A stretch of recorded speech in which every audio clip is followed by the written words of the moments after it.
en la computadora. Bien, tengan ustedes muy buenas tardes. Vamos a dar inicio a esta clase número 4 de heresiología, que tiene que ver con las herejías contemporáneas. Ahí está, ¿ya? Entonces, clase número 4 de herejías contemporáneas. Hoy comenzamos a ver, espero que en una clase, de lo contrario serían 2, la teología liberal. Quien Dios les bendiga a todos los que se están uniendo. Entonces le damos inicio a esta clase de teología liberal, herejías contemporáneas, denominado en teología sistemática heresiología, clase número 4. A modo de introducción, vamos a ver el objetivo de aprendizaje de hoy, y son 2 muy particulares. Vamos a observar cómo nace la teología liberal, porque tiene un inicio. Y también vamos a conocer algunas ideas heréticas de la teología liberal. Nuestro marco bibliográfico sufrió una pequeña modificación y ya los libros se los mandé. Me dijeron que este libro, me parece, o este de acá, este de aquí, me dijeron que estaba en blanco, así que se los voy a enviar de nuevo. Me lo leí completo, es muy bueno, se los recomiendo, léanlo, debe tener unas 100 páginas, y gran parte de las PPT que les envié, del material de apoyo, de estas 40 láminas, lo extraje de estos 2 libros, y también parte de este libro que va a seguir como marco referencial para nuestras clases. Solo decirle que la herejía, en sentido estricto, es como una enseñanza que se opone directamente a lo esencial de la fe cristiana, de modo que los cristianos practicantes, es decir, usted y yo, deben separarse de quienes la sostienen. ¿Quiénes? Quienes sostienen esta herejía. Esa es mi recomendación al iniciar la clase. Y comenzamos entonces a ver el liberalismo teológico o teología liberal. Estos 2 personajes que ustedes ven en pantalla, Richard Niebuhr, del libro que yo les recomendé, y este señor John Grint Machen, son los que más han hablado de manera categórica sobre el liberalismo teológico, es decir, han defendido la ortodoxia, ¿ok? De la impresión de lo que el teólogo liberal ha retenido luego de haber abandonado una doctrina cristiana tras otra, no es nada parecido al cristianismo, dice John Grisham. Dice John Grisham, sino una religión que es tan diferente al cristianismo que pertenece a una categoría distinta. Y por otro lado, Richard Niebuhr dice en su libro, El liberalismo teológico, últimamente nos ofrece una visión del mensaje cristiano destripado de significado alguno. Él dice, un Dios sin ira redimió a hombres sin pecado para un reino sin juicio a través de la obra de un Cristo sin una cruz, porque en el fondo esto es lo que pregonan los teólogos liberales. Vamos a ir viendo, los teólogos liberales dicen que la Biblia, si no es inspirada, ciertas partes nomás. No existe el Génesis solamente es un relato romántico. Hermanos amados, hay hermanos, pastores, que creen estas herejías, que creen que Génesis simplemente es un relato romántico y que no es literal. Vamos a ir desarrollándolo.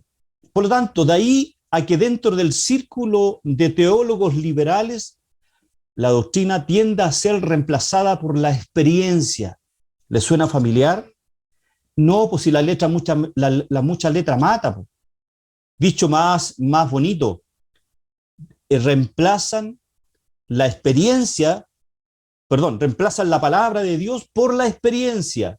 De ahí a que la acción social reemplace a la gran comisión. Es decir, hoy día se habla tanto de la teología social que reemplaza a la gran comisión y sea observada como la tarea principal de la iglesia. La tarea principal de la iglesia es la predicación del evangelio, no es la teología social. De ahí a que incluso, hermanos, la ética cristiana sea mutilada y adherida junto con teorías de éticas seculares modernas, como el humanismo y otras cosas más. De ahí a que el evangelio sea reemplazado por el moralismo, es decir, que el hombre es bueno en esencia y que el hombre no es malo, pues. La teología liberal, pues, no es otra cosa, amados hermanos y hermanas, que una mezcla de ideologías seculares en vestimenta religiosa. Concluyo solamente con esta primera lámina. En los últimos 2 siglos, escuchen bien, en los últimos 2 siglos, la amenaza más grande contra el cristianismo bíblico no ha surgido desde las otras religiones mundiales más destacadas, tales como el Islam, el budismo, ¿ya? Los ataques no provienen de ellos, sino dentro de la misma iglesia.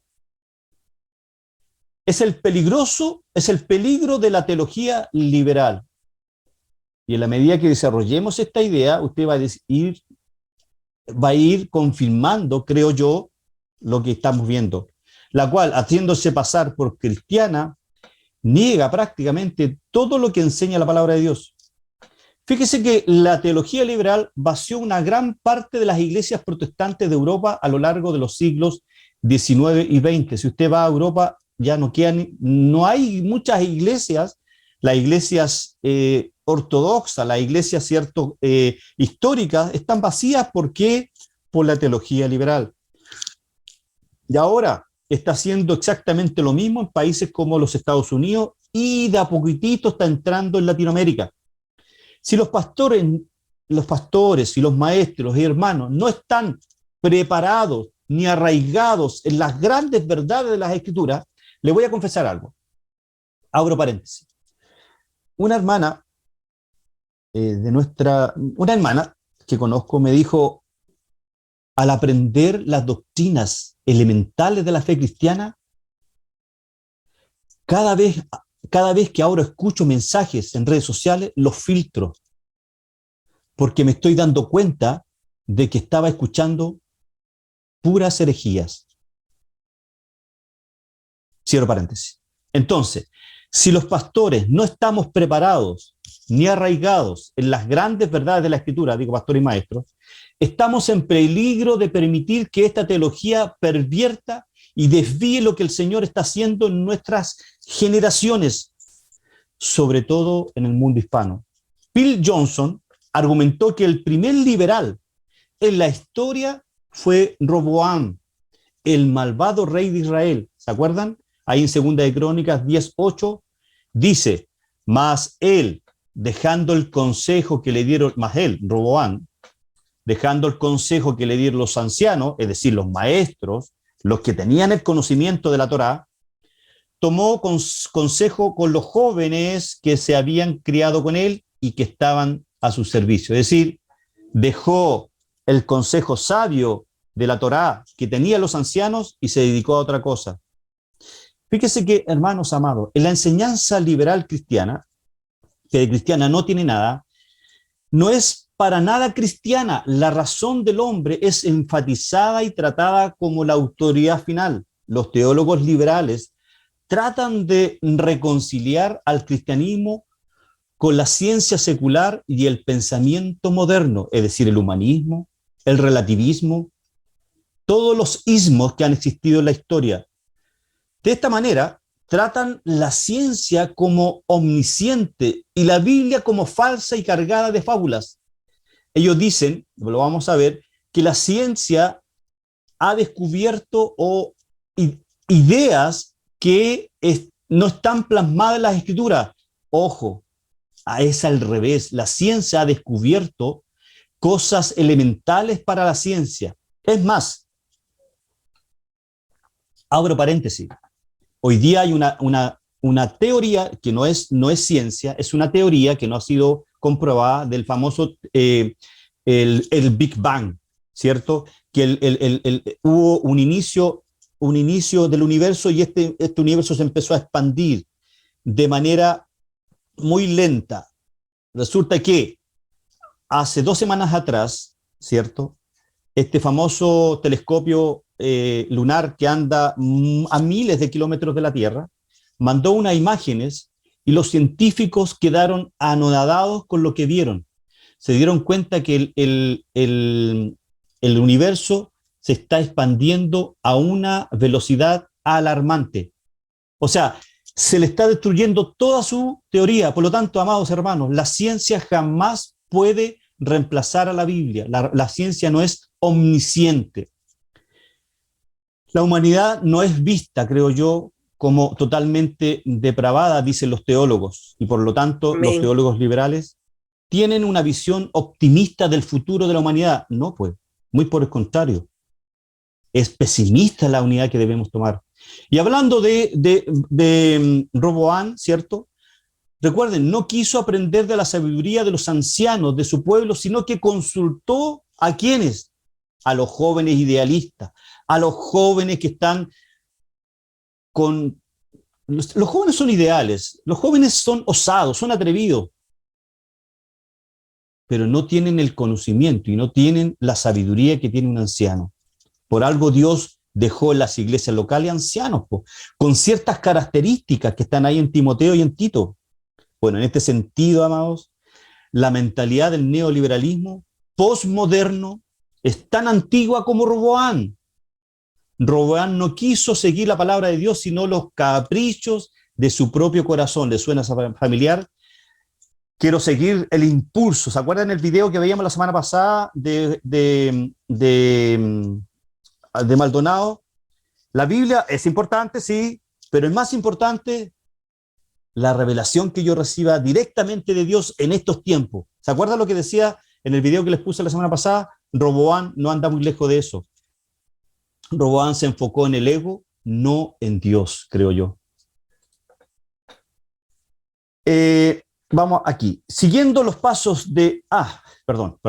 Aun cuando la Reforma Protestante apareció en el siglo XVI, estamos haciendo un relato histórico de cómo nace el liberalismo teológico. Vamos a llegar al padre del liberalismo teológico y ahí nos vamos a detener.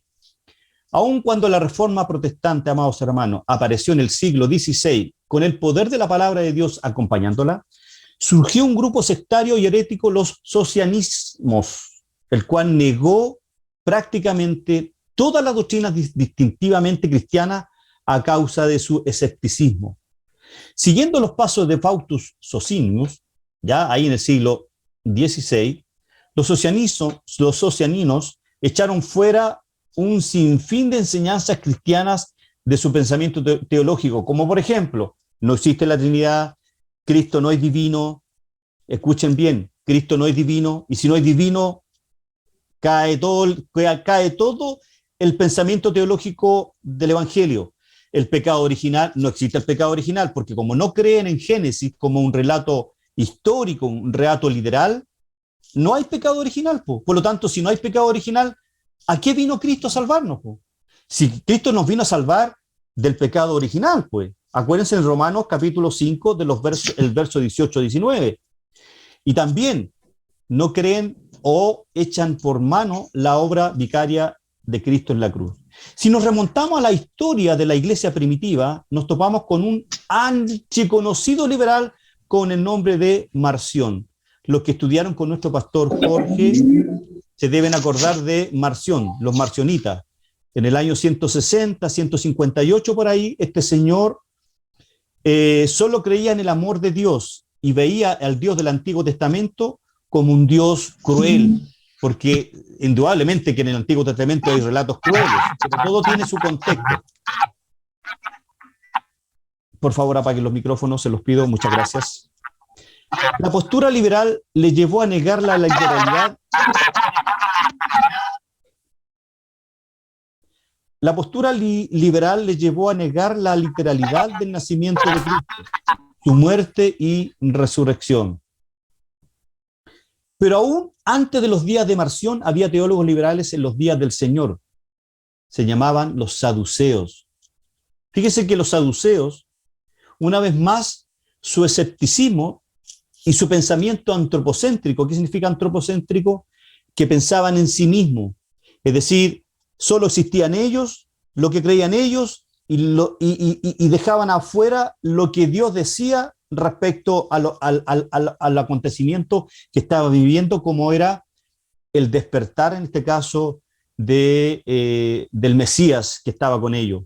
Por lo tanto, una vez más, su escepticismo, digo, y su pensamiento antropocéntrico de los saduceos,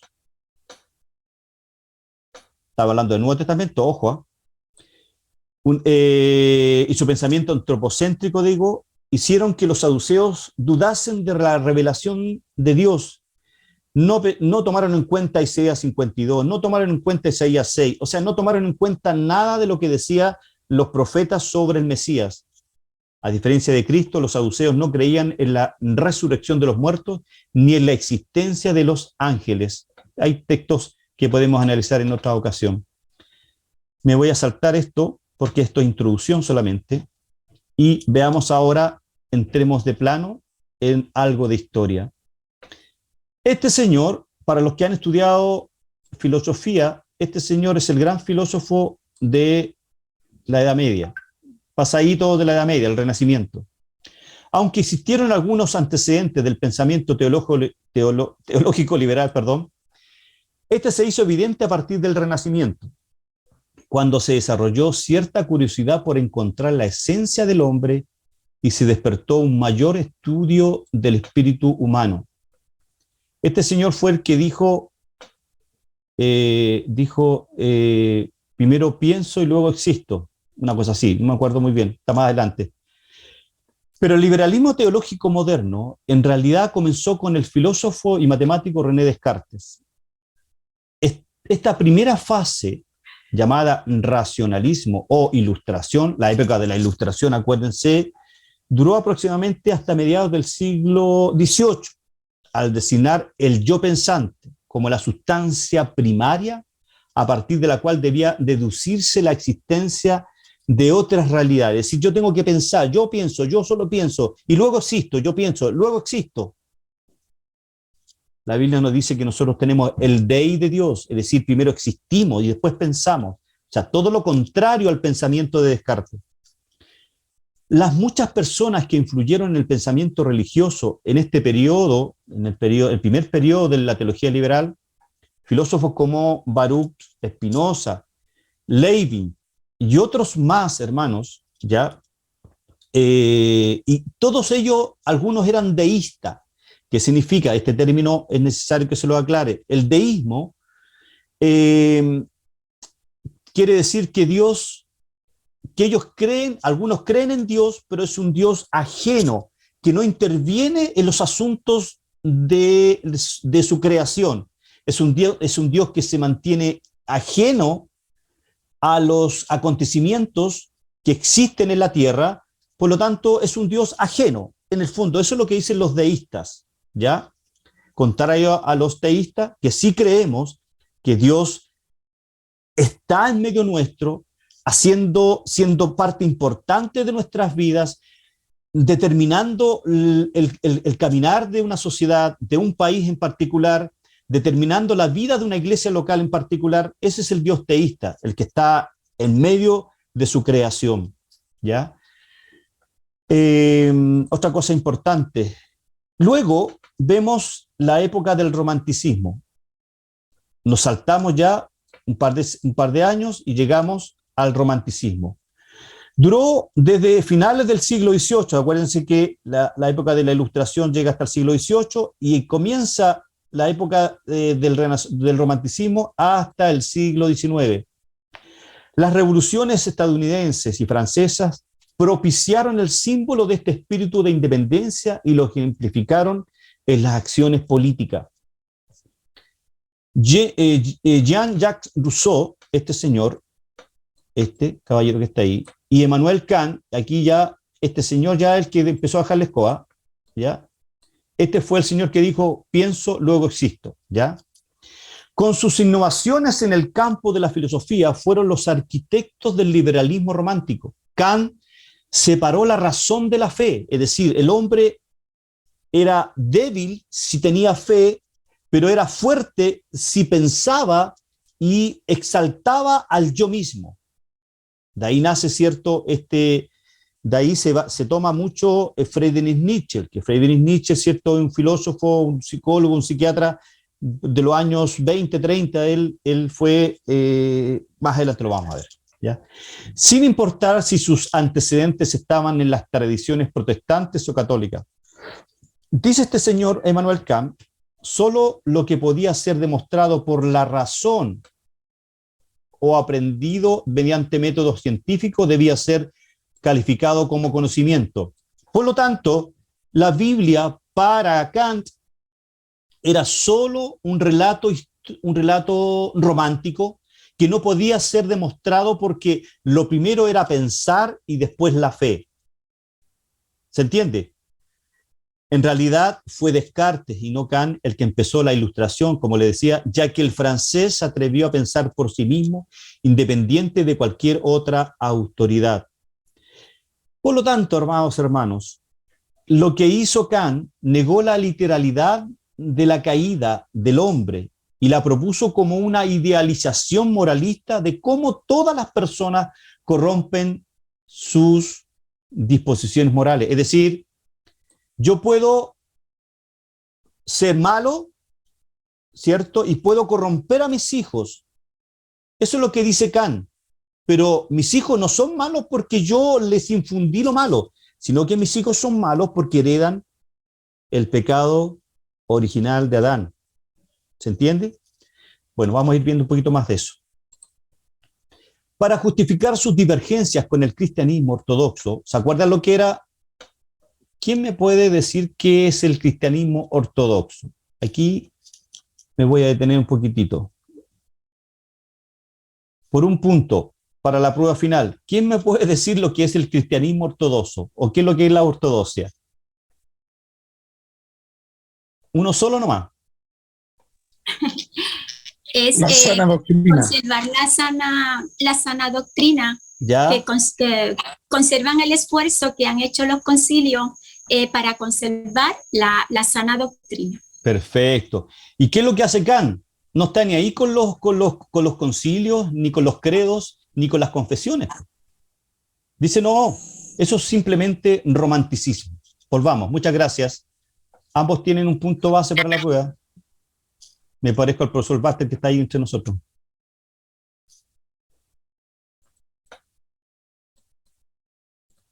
Sigamos.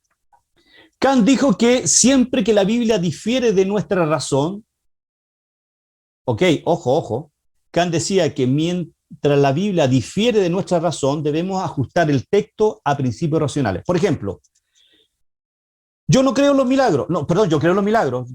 Me voy a poner en la posición de Kant, por favor.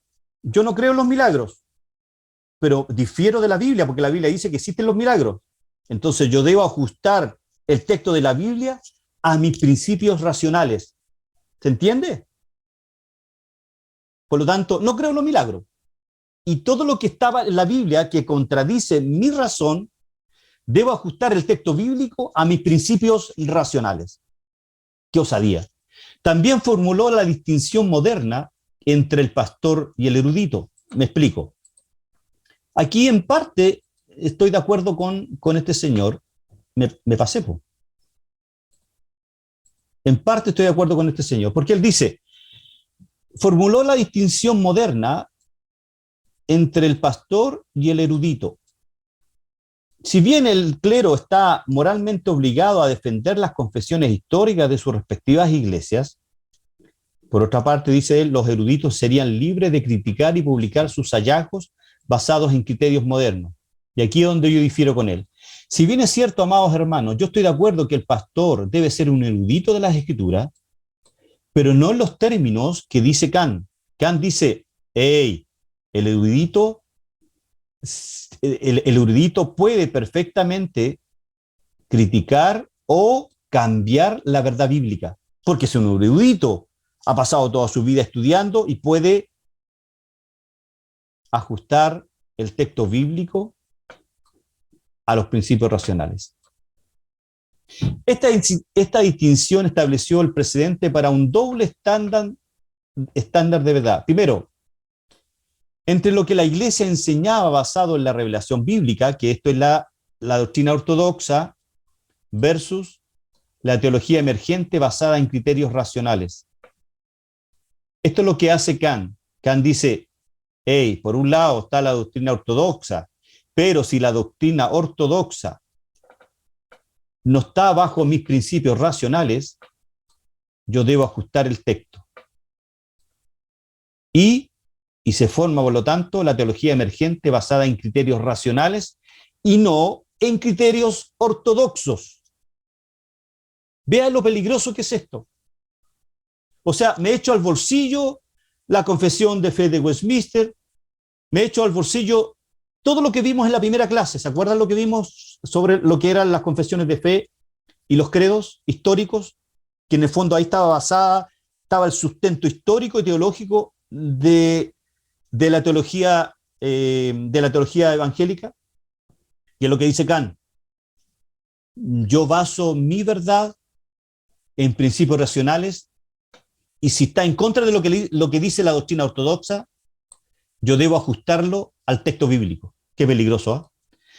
La teología centrada en el hombre. En el campo de la teología se destacó, además, ya aquí estamos pasando al siglo XIX, este señor Friedrich, me cuesta pronunciarlo, ¿eh? Schleiermacher, este señor que está aquí, este es un alemán. Oiga, los alemanes la llevan, ¿eh? Los alemanes han sacado los mejores juristas del mundo y han sacado los mejores teólogos, los buenos y los malos, porque de Alemania han salido buenos teólogos y muy malos teólogos también. Bueno, a este señor, Friedrich Schleiermacher, se le considera el padre de la teología liberal. Por lo tanto, lo que hizo Kant y Rousseau pusieron simplemente las bases, pero lo que hizo este alemán, Friedrich Schleiermacher, ¿cierto? Lo que hizo simplemente él es considerado el padre de la teología liberal. Para este señor, la teología se convirtió en una disciplina histórica en la que cada época debía enmarcar la creencia de nuevo de acuerdo con las ideas de que el cristianismo no era un sistema absoluto. Es decir, ¿le suena familiar que hoy día en las escuelas, en las universidades y en los institutos ya no se habla de la moral absoluta? Se habla de la moral relativa. ¿Se da cuenta lo peligroso que es la teología liberal? ¿Qué es lo que dice Dios? ¿Qué es lo que dice Dios respecto al homosexualismo?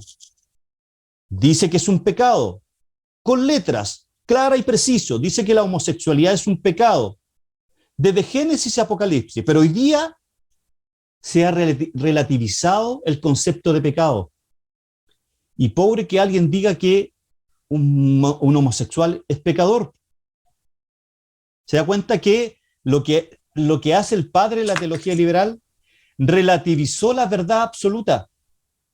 Dijo que en la medida que la sociedad va avanzando, tiene que ir transformando sus ideas y sus pensamientos al desarrollo de la sociedad.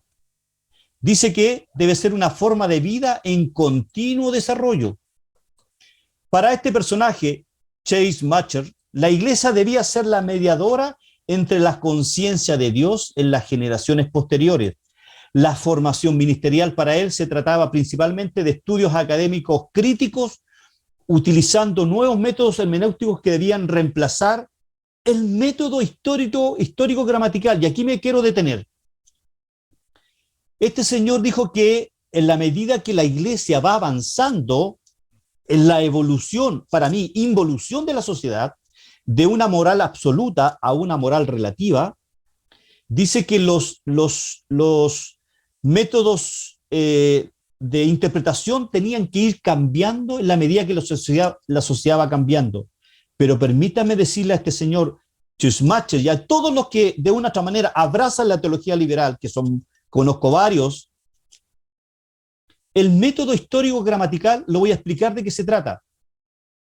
El método gramático histórico, este método hermenéutico, hermanos, es sin duda el mejor método para una exégesis objetiva y, como su nombre lo dice, se basa en dos clases de análisis para alcanzar esa objetividad exegética. Primero, la primera clase de análisis es la gramatical, que busca aplicar las reglas semánticas de la palabra, las reglas gramaticales de la palabra, es decir, de preferencia en los idiomas originales, griego, Nuevo Testamento, hebreo, el Antiguo Testamento. Por eso que generalmente en mis predicaciones o en mi estudio siempre voy a tratar de explicar algunos textos o algunos verbos que están en el griego. ¿Por qué? Porque yo creo con pie juntilla que el método gramatical histórico es el método hermenéutico más exacto que existe. Entonces decía que la primera clase de análisis es la gramatical, porque busca aplicar las reglas semánticas, gramaticales, Amén.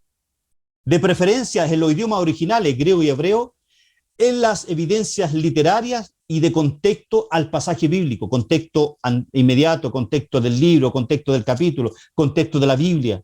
Y la segunda parte de este método gramatical histórico es el estudio histórico, que consiste en conocer lo mejor que se pueda la situación del autor y de su audiencia original. Es decir, ¿a quién le estaba escribiendo Pablo cuando escribe la carta a los Corintios? ¿Qué clase de iglesia estaba en Corinto? ¿Por qué Pablo les llama carnales? Y todo eso es necesario a la hora de interpretar un pasaje de las Escrituras. Por eso el método gramatical histórico, este señor Schumacher dijo, no, el método histórico gramatical tiene que ir desapareciendo y en la medida que va evolucionando la sociedad, se tienen que ir inventando nuevos métodos gramaticales, nuevos métodos de interpretación. Él dice, él propuso el ministerio, que era un llamado espiritual piadoso para ser líderes de sus comunidades, propuso este señor que el ministerio como una profesión que debía preparar a los ministros, es decir, si bien en cierta manera yo estoy de acuerdo en algún sentido con estos teólogos, de que el ministro de Dios tiene que ser un teólogo preparado en la Escritura, ojalá conocer los idiomas griego y hebreo, al menos pasar por un curso de griego básico y hebreo básico para poder interpretar bien los pasajes y predicar la verdad bíblica en el púlpito y no sus propias ideas. Pero otra cosa muy distinta es cuando yo considero que es más importante mi ministerio de teólogo sobre mi ministerio pastoral, que tiene que ser un llamado espiritual. Es Dios quien llama al pastor, tiene que ser un hombre piadoso, como dice Tito y como dice Timoteo. Entonces, ir cambiando las reglas que están establecidas, la verdad absoluta que está establecida en la Biblia, dice este señor que es el padre de la teología liberal, Friedrich Schumacher. Luego le siguieron el alemán Albrecht Rich, dominó la teología protestante liberal después de Schumacher, y otros dos teólogos alemanes, Adolfo von Hardt, que está acá, este señor el que está aquí, Albrecht Rich. Pero ¿qué dijeron estos caballeros? Una de las armas que los teólogos liberales de ese tiempo empezaron a usar para, según ellos, modernizar el cristianismo fue un grupo de nuevos métodos de interpretación bíblica. ¿Se dan cuenta? Siguieron con la misma idea del padre de la teología liberal, ir modificando, adaptando a la Biblia la modernidad de la sociedad. Ellos decían que la Biblia solamente tiene son mitos bíblicos. Por lo tanto, había que cuestionar la autoría, las fechas y su interpretación tradicional. ¿Cuál era? Histórico-gramatical. Al aplicar herramientas hermenéuticas modernas, decían estos caballeros, los eventos redentores únicos que narra la Biblia fueron reinterpretados como simplemente mitos que eran producto de la experiencia religiosa de las comunidades en el momento en que fueron escritas. Los métodos críticos fueron más allá al utilizar la razón secular, el conocimiento científico, en cierta manera, para cuestionar la autoría, la fecha, la composición y los significados e interpretación tradicional que el autor de un libro determinado quiso darle. Qué interesante. ¿Se dan cuenta, hermano, la importancia que usted como estudiante, como creyente en Cristo, entienda la importancia de conocer que hoy día todas estas cosas mega extrañas, el feminismo radical, la teología social, todas estas cosas que están pululando en la teología de la prosperidad, el apostolado, provienen de malinterpretar o de intentar reinterpretar la verdad absoluta, ortodoxa, que en la historia ha sido sostenida por grandes eruditos y teólogos que Dios ha usado. Concluyo simplemente con esta parte. Creo que estaríamos equivocados si pensáramos, hermanos, que la teología liberal comenzó con Descartes. En realidad fue Descartes y no Kant el que empezó la ilustración, ya que el francés se atrevió a pensar por sí mismo, Descartes estoy hablando, independiente de cualquier otra autoridad. En la metodología de Descartes, el sujeto humano no fue elevado encima de la palabra de Dios.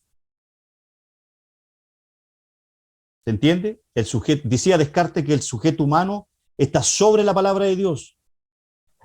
La teología liberal protestante, en adelante, teología liberal, comenzó con el padre Friedrich Schleiermacher. Pero antes de Schleiermacher hubo pensadores cristianos liberalizadores, pero no eran teólogos profesionales relacionados con la iglesia.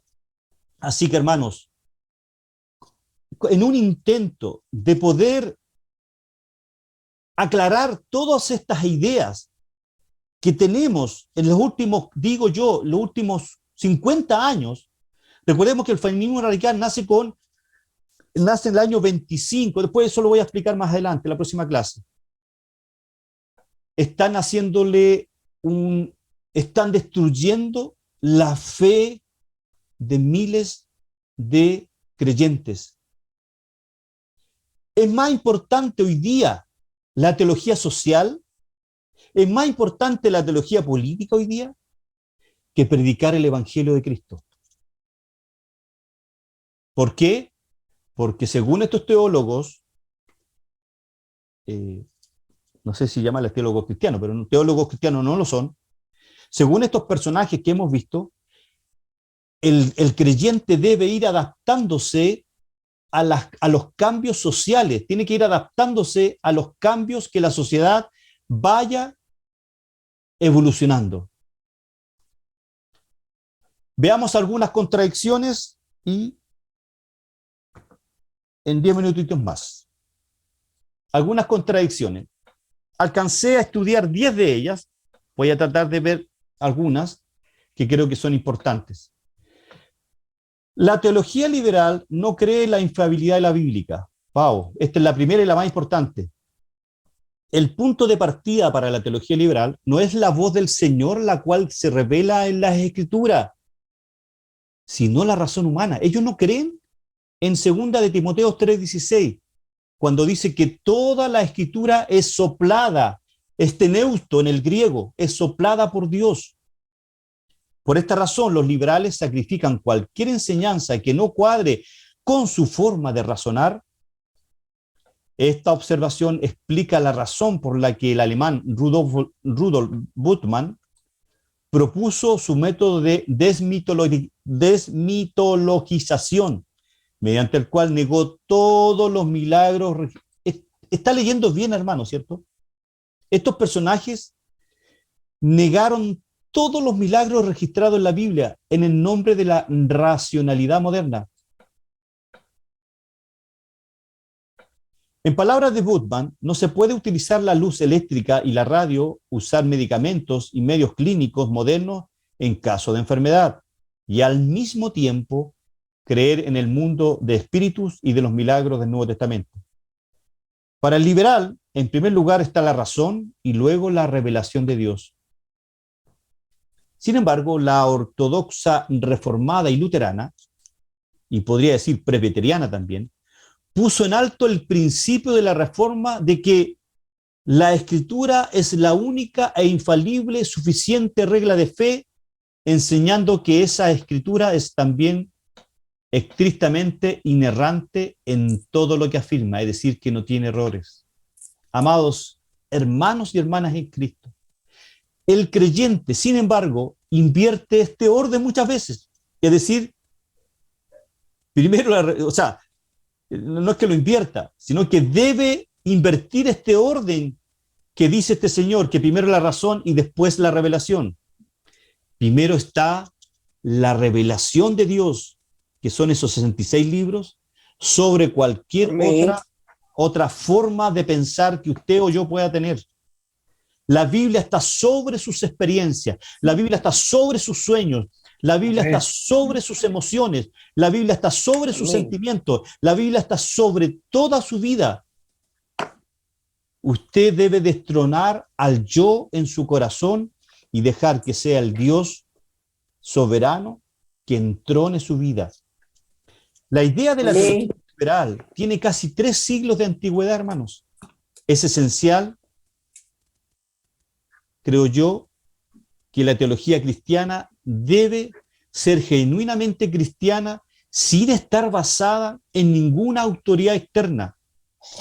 Desde el siglo XVIII, acuérdense, los pensadores cristianos liberales han argumentado que la religión debiera ser moderna, escuche este término, y progresista. ¿Le suena mucho hoy día que se habla mucho del progresismo en los medios de comunicación? Así debe ser la teología, así debe ser el estudio teológico, progresista, pues. Y que el significado del cristianismo debiera ser más progresista, debiera ser más moderno y dejar a un lado la ortodoxia cristiana basado en el método histórico gramatical. El cristianismo, hermanos, premoderno, daban por sentado, premoderno, estoy hablando del cristianismo histórico, ortodoxo, daba por sentado la perspectiva de la Escritura como una revelación infalible y la perspectiva de la teología como una explicación de revelación proposicional, es decir, que la Biblia entrega proposiciones claras y precisas a usted y a mí. Por lo tanto, amados hermanos, el primer punto, que la teología liberal no cree en la infalibilidad bíblica, lo debemos descartar sí o sí. Segundo punto, la teología liberal no hace hincapié en la doctrina. ¡Wow! La mucha letra mata.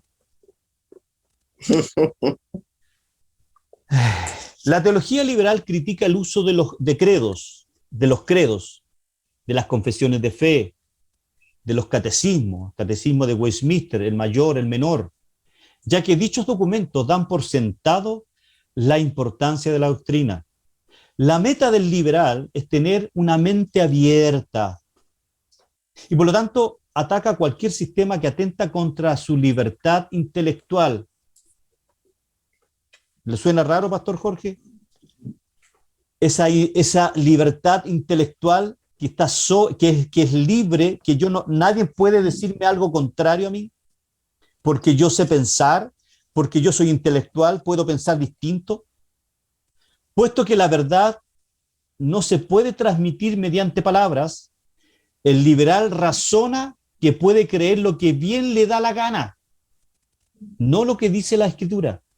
La doctrina, dicen, es para los fundamentalistas, o para los que se creen teólogos, o los que pertenecen a la edad de piedra.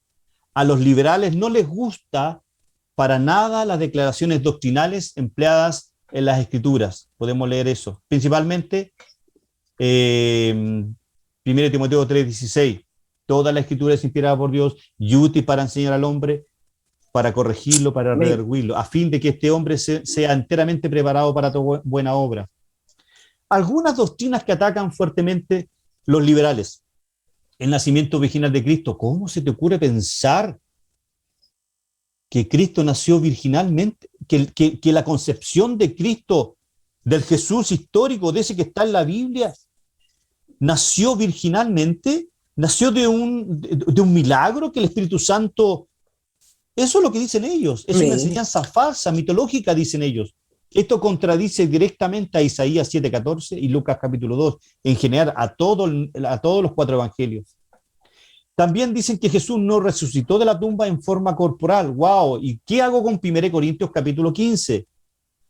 Cuando dice, al final dice, que si Cristo no hubiese resucitado, vana sería nuestra fe.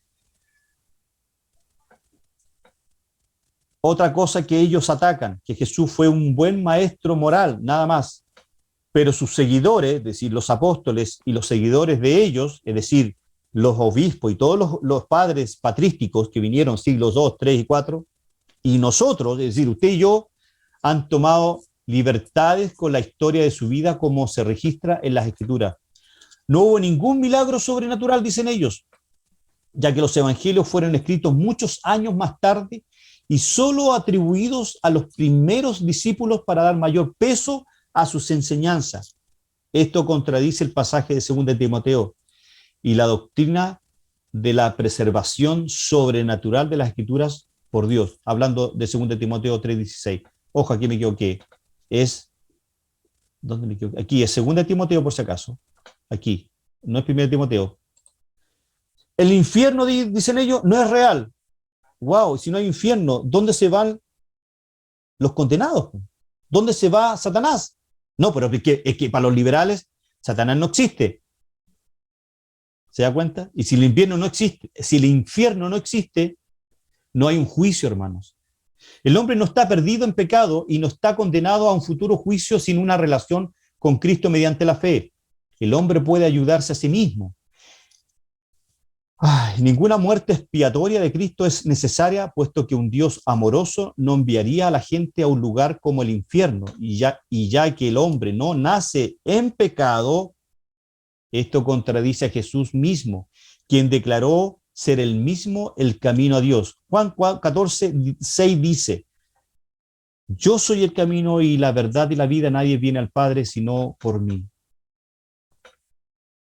Y yo creo que lo vamos a dejar. Vamos a ver esta última. La teología liberal se enfoca en la experiencia. ¿Le suena familiar esto? No, ¿por qué voy a estudiar la Biblia para predicar? Me voy a basar en mi experiencia. Ya que la doctrina no importa, los liberales priorizan la experiencia de Dios. El padre de la teología liberal, Friedrich Schleiermacher, definió la teología como el sentimiento de nuestra absoluta dependencia de Dios. Es decir, que nosotros podemos independizarnos de Dios y pensar como yo creo que debo pensar. A nivel práctico, quiere decir que en vez de empezar con la revelación de Dios según las Escrituras, Schumacher arrancó con la subjetividad de la experiencia humana. Lo más importante de la teología, entonces, no es hablar sobre Dios, sino más bien nuestra experiencia de Él o de ella.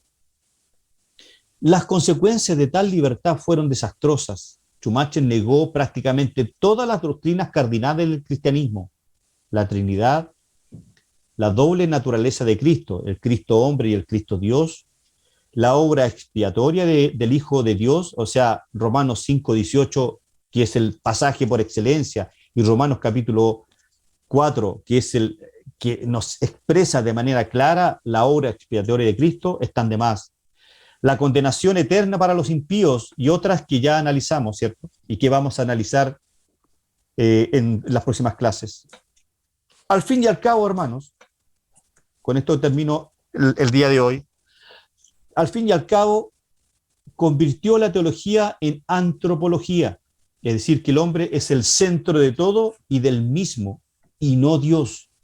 Eso es lo que hace la teología liberal, que el hombre se entrona sobre sí. Eso es lo que dijo este hombre que mencioné delante. Ya, el padre del existencialismo. Ya, después me voy a acordar. Por lo tanto, el hombre es el centro de todo y de él mismo, de su vida, y no es Dios. Eso es lo que en el fondo hace el teólogo o el liberal. En vez, hermano, de someter sus experiencias a las Escrituras, sujetó las Escrituras a sus experiencias. Con razón, algunos han llamado, como ya dije a Schumacher, el Judas Iscariotes de los siglos XVIII en adelante. El liberalismo moderno ha perdido, creo yo, de vista las dos grandiosas presuposiciones del mensaje cristiano: el Dios viviente y el hecho del pecado. Si sacamos de nuestras vidas a Dios y si sacamos de nuestras vidas el pecado, no hay salvación para el hombre. Tanto la doctrina liberal de Dios como la doctrina liberal del hombre están radicalmente en contra de la concepción cristiana. Pero la divergencia, amados hermanos, no solo tiene que ver con las presuposiciones del mensaje, sino también con el mensaje mismo. Creo, para finalizar, que el mensaje cristiano nos ha llegado a través de las Escrituras. Por lo tanto, ¿cuál debe ser nuestra opinión de este libro maravilloso que contiene el mensaje del Evangelio?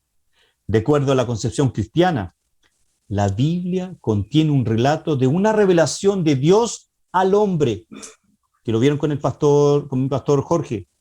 Un relato que no podemos encontrar en ninguna otra parte.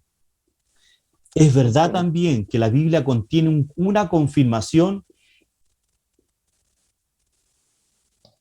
y escuchen bien, y un enriquecimiento maravilloso de la revelación de Dios, del Dios mismo, a través de su creación y de la conciencia del hombre.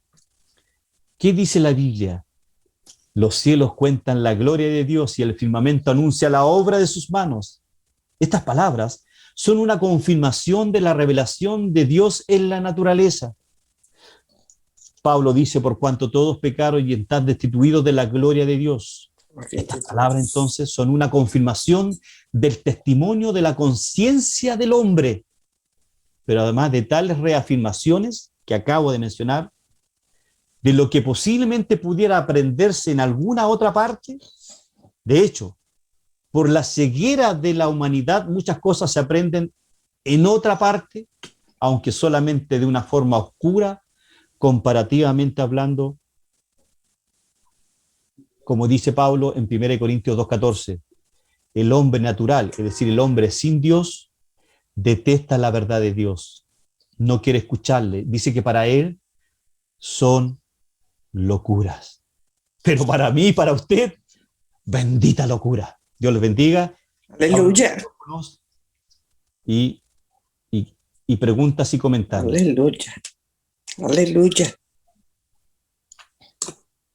Bien, esta podríamos decir que es como la introducción a la parte histórica, y ya vimos un poquito de las 10 o 12 ideas de la teología liberal que vamos a ir desarrollando.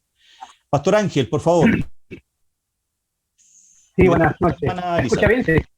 Se escucha fuerte y claro. Adelante, por favor. Sí. Quería hacer una consulta en relación ahí a uno de los pensadores, Kant, ¿ya? Donde usted dijo que él ajustaba los pasajes bíblicos, ¿no?, a su manera. Correcto. ¿Podría dar algún ejemplo cómo sería un ajuste del pasaje bíblico? ¿O bueno, era la imaginación de cada persona? No. Más que un pasaje, le voy a mencionar solamente el libro de Génesis. El teólogo liberal, Kant y Schumacher y todos los demás, acuérdense, ellos no creen en el pecado original, por lo tanto ellos consideran que Génesis, solamente los 3 primeros capítulos de Génesis, es un relato romántico, que no ocurrió, es decir, que no es literal. Y si los 3 primeros capítulos del Génesis, amado Pastor Ángel, estimados hermanos y hermanas, no es literal, ¿qué hacemos entonces con el pecado? ¿Qué hacemos con la redención? ¿Qué hacemos con la gracia? ¿Qué hacemos con Cristo? Ahí tiene la respuesta, no sé si le complace. No, perfecto. Perfecto, bien.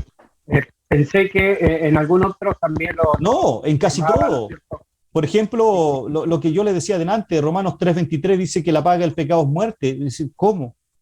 Es decir, yo tengo que, lo que dicen los teólogos liberales es que mi experiencia es más importante que lo que dice la Biblia. Hermana Elizabeth. Sí, gracias, Pastor Ángel. No, está bien. Existió un teólogo, no recuerdo si fue R.C. Sproul, que dijo que el evangelio, que alguien tiene que defender el evangelio de Cristo Jesús. Así es, Y pues. que ese alguien es la iglesia. Así es. Y definitivamente nosotros como creyentes tenemos que verdaderamente estudiar y estar al tanto de todos estos nuevos enfoques que están surgiendo Exacto. para poder defender el evangelio de Cristo Jesús. Así es, hermana Elizabeth. Sí, así es. Y es Bien. muy lamentable, pero esta teología liberal está creciendo muchísimo, Exacto. muchísimo.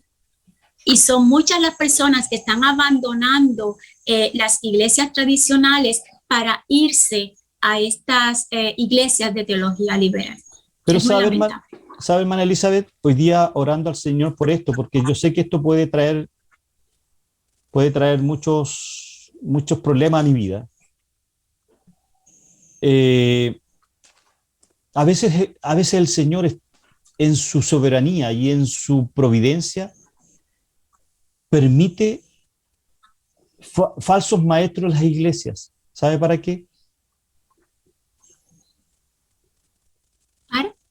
Para sacar a los falsos cristianos de las iglesias. Suena Bueno. lógico, pero es así. A veces Dios permite los falsos maestros en las iglesias para sacar a los falsos cristianos de las iglesias, para purificar a su amada. Pues. Si Él se preocupa de su novia, pues. Él no quiere que se vista con atavíos distintos a los que Él le dijo que tenía que vestirse.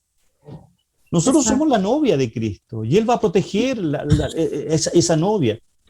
La quiere con atavíos preciosos, santos, blancos. Eso. Eso es así.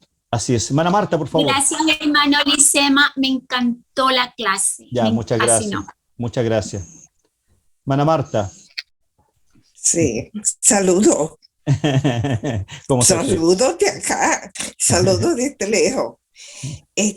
Fue que hay una parte que usted habló sobre la teología liberal que se enfocaba en las experiencias. Sí. Me refiero a este tipo de iglesias o de personas, ¿verdad? Por no poner nombre, que hablan sobre su testimonio. Entonces, yo por otro lado digo, como usted dijo a lo último, que tenemos que enriquecernos Así es. en la revelación de Cristo. Así es, mi hermana. Así es. O sea, que el que yo escuche constantemente a una persona o a X personas, pastores o quien sea, que estén hablando sobre su testimonio, que yo entiendo que a veces son ministrativos, pero eso no es todo. Así es. O sea, O sea, si yo tenemos voy a que usar en un mensaje expositivo, voy a usar una ilustración para potenciar un punto del mensaje, lo puedo usar una experiencia X, pero esa experiencia X no debe ser el todo del mensaje. Correcto. O imponer la experiencia sobre Claro. toda la palabra. Claro, y exactamente, si la experiencia no va con la palabra, muy bien, Pastor Ángel, Correcto, si la experiencia no va con la correcto. palabra, mejor no cuento la experiencia. Pues. Claro. Por ejemplo, O esa la experiencia, palabra. por ejemplo, aquellos hermanos que dicen que el Señor los llevó al cielo. Momentito, no, por favor. No, yo no estoy con esa. No estoy con esa. Muchas gracias, hermana Marta. Pastor Jorge, le voy a conceder a nuestra hermana Erika y después con usted, por favor. Hermana Erika, por favor, adelante. Ahí sí. Bueno, quería dar una opinión. Me da un poco de vergüenza de empezar, pero Dale, nomás no te preocupes. Es que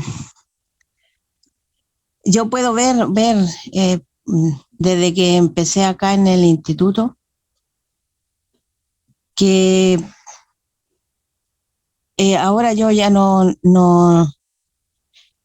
como que no estoy así como que todo lo creo, todo es bueno, todo es aquí, todo es allá.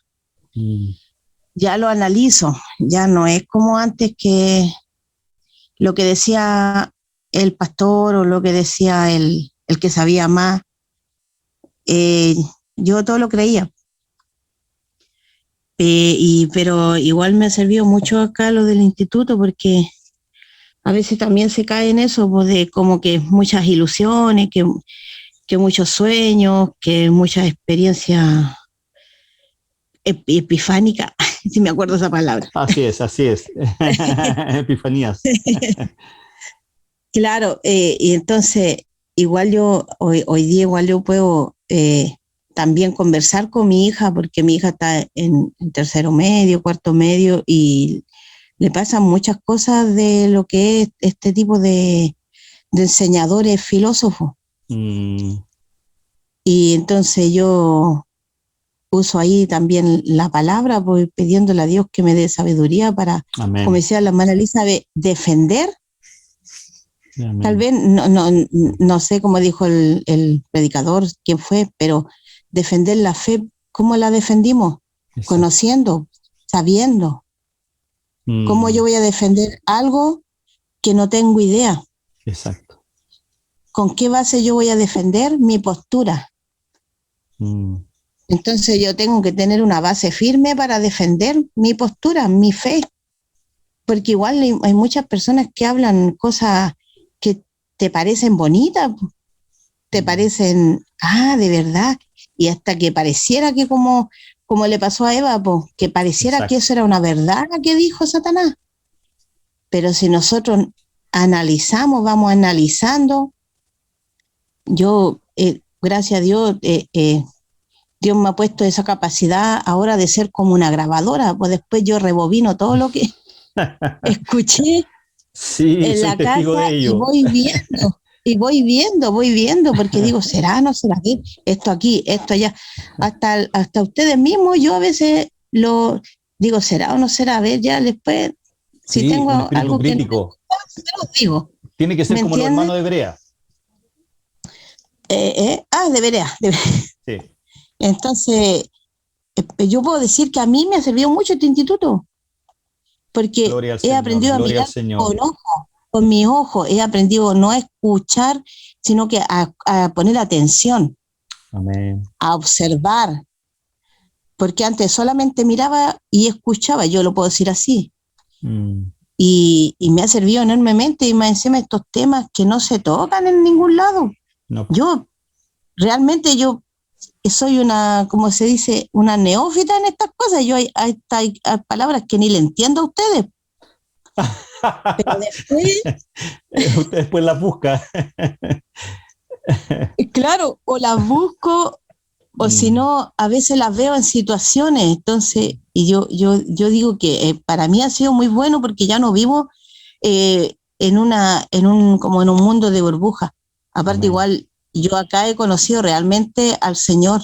Yo no puedo decir que antes lo conocía, Aleluya. porque Gracias, hermana Erika. Verdad que no reconforta. ha sido maravilloso. Sí, muchas gracias. La verdad que a veces yo comparto regularmente, o casi todos los días, yo comparto reflexiones. Yo tengo un grupo en WhatsApp, uno puede armar un grupo que se llama grupo de difusión. Es decir, yo ingreso algo a ese grupo y les llega a todos ustedes de manera al unísono. No es que yo a cada uno le escriba, sino que escribo en esa modalidad.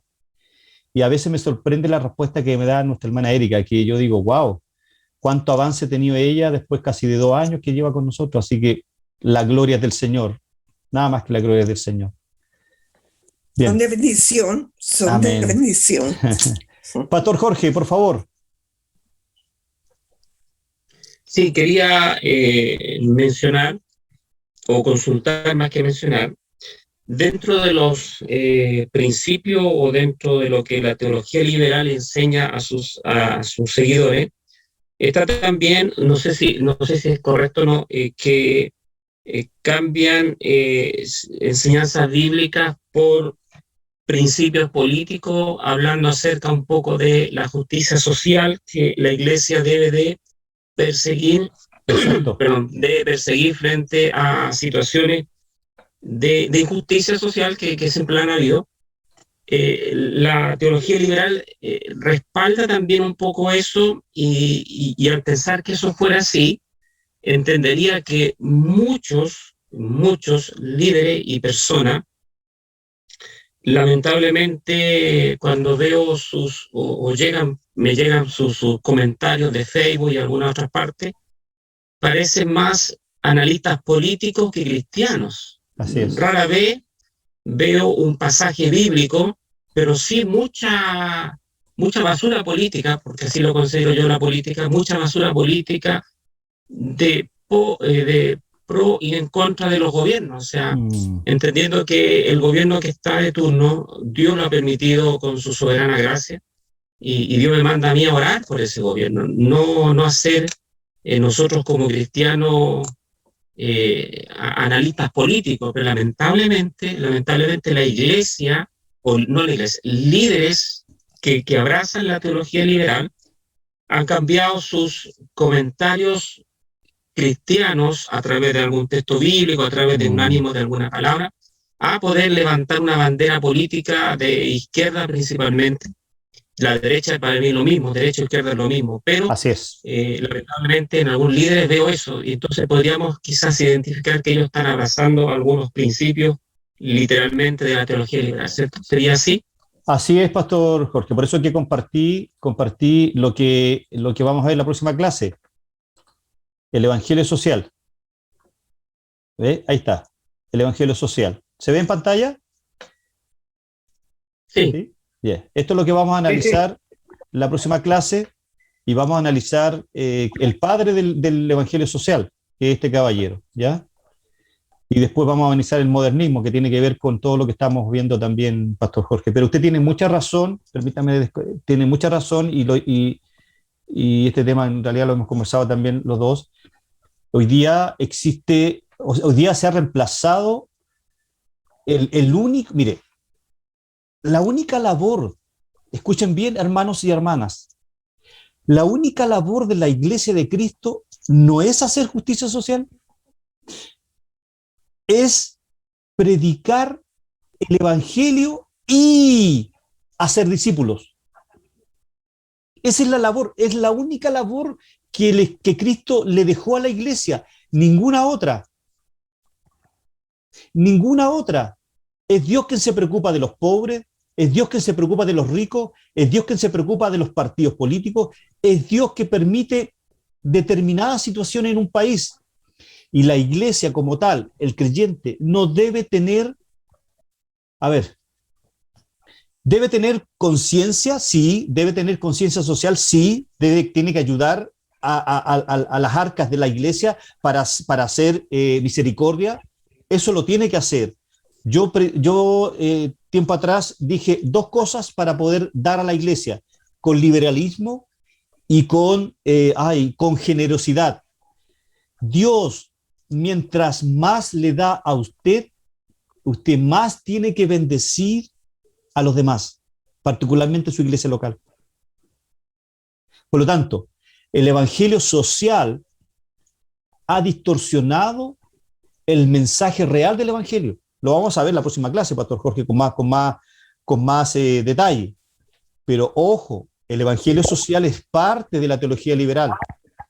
Es parte de la teología liberal. Así que aquellos que andan pregonando en redes sociales, que conozco varios, son presa o son discípulos del evangelio de la teología liberal, perdón. Así que lo vamos a ver con más detalle, Pastor Jorge, en la próxima clase. Así que quedan todos cordialmente invitados. A mí me pasó un caso en la Argentina que estuve a punto de ser denunciado por el hecho de que cuando una persona vino al ministerio, a la iglesia donde yo estoy, me vino como una obligación que yo tenía que dar. Entonces le digo yo, le respondí de esa manera, le dije, bueno, la iglesia no es una acción social. O sea, acción social es, acá le llamamos a lo que ayuda, ¿no es cierto?, a la gente pobre. Claro. Entonces, si uno dice, la palabra nos enseña que debemos hacerlo, ¿no es cierto?, como dice, ayudar y poder bendecir al prójimo. pero Así esa es. persona vino como prepotente, queriendo que la iglesia tiene la obligación de ayudarlo y salir de ahí a la esquina, no sé, estar tomando, estar fumando, haciendo la suya, y creen que porque somos cristianos, creen que, ¿no es cierto?, el cristianismo es algo social que sí o sí tenemos que ayudar. Yo estuve a punto, ¿no es cierto?, de ser denunciada a raíz de esa, por tratar de esa manera, porque, bueno, obviamente uno tiene una postura, una enseñanza, lo que es la palabra, y por eso una de las hermanas hablaba, ¿no es cierto?, y decía que bueno que esta clase de estudio te abre el panorama y puedes tener más herramientas para poder defenderte en este tiempo en el cual estamos viviendo. ¿Por qué? Porque si nosotros no estudiamos, dice, muchas veces erramos porque no hay conocimiento. Entonces Así es bueno es. poder tenerlo esto. Sí. Quería acotar eso, mi hermano. Muchas gracias, Pastor Ángel. Muchas gracias. Bien, hermanos amados, si no hay más consultas y más opiniones, terminamos la clase de hoy. Si alguien más quiere opinar o dar... Hermano Froilan, qué gusto de verle. Dios le bendiga. Tengo pura gana de ir a Iquitos de nuevo, pero algún día el Señor me llevará de nuevo para allá. Bien, amados hermanos. Aquí estoy esperando, hermano. Dios les bendiga. Vamos a orar al Señor. ¿Ya? ¿Les parece? Oremos al Señor. Hermano Froilan, ¿por qué no nos lleva usted en oración desde ahí de Perú, de la hermana República del Perú, ¿cierto? De la selva amazónica? Sí, hermano. Llévenos en oración para que podamos Un gusto. ir a descansar, por favor. Ok, hermano. Ya. Amantísimo Padre que estás en los cielos, Amén. gracias te damos en esta hermosa noche, amado Padre, en el nombre de Jesús y de tu Santo Espíritu, por permitirnos, Padre, aprender más, conocer más, Padre Santo, en tiempos muy difíciles, amado Padre. Bendice, Padre, a los que dirigen, Padre, este instituto, a mi hermano Isama, y a todos mis hermanos Amén. que están conectados en este momento, dando su tiempo, amado Padre. Gracias, Padre, por tu misericordia. Gracias te doy, Padre, por permitirme entrar en este momento también, amado Padre. Gracias por el tiempo. Santo Padre, bendice a cada uno de mis hermanos en diferentes partes del mundo, amado Padre. Que seas tú, Padre, cuidándoles en sus ministerios, a cada uno en su vida diaria, amado Padre. Gracias te damos, vamos a ir a descansar, Padre, y que sean, Padre, cubiertos mis hermanos, amado Padre. Gracias, gracias, Padre, por todo lo que haces en nuestras vidas, amado Padre. Gracias te damos, en el nombre de Jesús. Amén. Y amén. Bien, gracias, hermano. ¿Me permite un segundo antes de terminar? Por favor, Pastor Jorge. Sí, saludamos a Argentina con nuestro hermano Ángel, a Perú, nuestro hermano Froilan, a Estados Unidos, mi hermana Marta, que está en Estados Unidos de sus vacaciones. Puerto Rico también saludamos. Y sí, y en especial quisiera saludar a mi hermana Julia, que ya estuvo de cumpleaños. Así que, hermana Julia, eso. Dios la bendiga. Dios le bendiga, hermana Julia. Bendiciones, feliz cumpleaños. Sí. Que Dios le bendiga mucho. Yo ya estoy bien. Bien, pues muchas gracias. La hermana Ludi, no sé quién es, hermana Ludi. Ludia de Cerrillo. Ah, ¿cómo está, hermana? Dios le bendiga, gracias por estar con nosotros. Usted es venezolana, ¿cierto, Pastor Jorge? Colombiana. Colombiana, bien. Tenemos colombiana también, muy bien. Sí. Estamos totalmente internalizados. No, internacionales. Es de nuestra iglesia en Cerrillo. Sí. Dios le bendiga, hermana Ludi. Dios le bendiga. ¿Y hermano Felipe? ¿De dónde es, hermano Felipe? ¿Hermano Felipe? De Chile, hermano. ¿Ya? De la isla de Chiloé. Hermano, de la isla de Chiloé, sí. ¿Usted es el hermano Jorge Pérez? ¿No? Hermano de la misma congregación del hermano Jorge Pérez. Ah, sí. Bienvenido, Felipe. Dios te bendiga. Amén, muchas gracias, hermano. Gracias por estar con nosotros. Dios te bendiga. Qué bueno que estés con nosotros. Me conecté un poquito tarde, pero... No hay problema. Dios te bendiga y qué rico que estés con nosotros. Muchas gracias, hermano. Dale saludo ahí a Jorge. Muchas gracias, hermano. Saludo a todo el grupo. Un abrazo. Amén. Bendiciones a la familia. Chao, chao. Amén. Bien, hermanos, Recordar Dios les que el bendiga. viernes no hay Hermana clase. Juana, saludos en su casa. Chao, chao. El Pastores, viernes no hay hermanos. clase. Apóstol El viernes Cristian, ¿cómo suspendió está? la clase. Dios les bendiga. Hermano Víctor, Dios le bendiga. Saludos en su Bendiciones. casa. Chao, chao. Bendiciones. Chao, chao. Bendiciones, Pastor Bendiciones. Ángel. Dios le bendiga. Dísale, Hermano Daniel, estuvo calladito. Bye. Dios les bendiga. sí, Bendiciones. lo estoy Bendiciones. pasando bien. Chao, chao. Chao, chao, que estén Bye. bien. Bye. Chao, chao. Bye, bye. Amén. Chao, Dios le bendiga a todos. Chao. Felicidades, Julia. Feliz cumple. Chao, chao.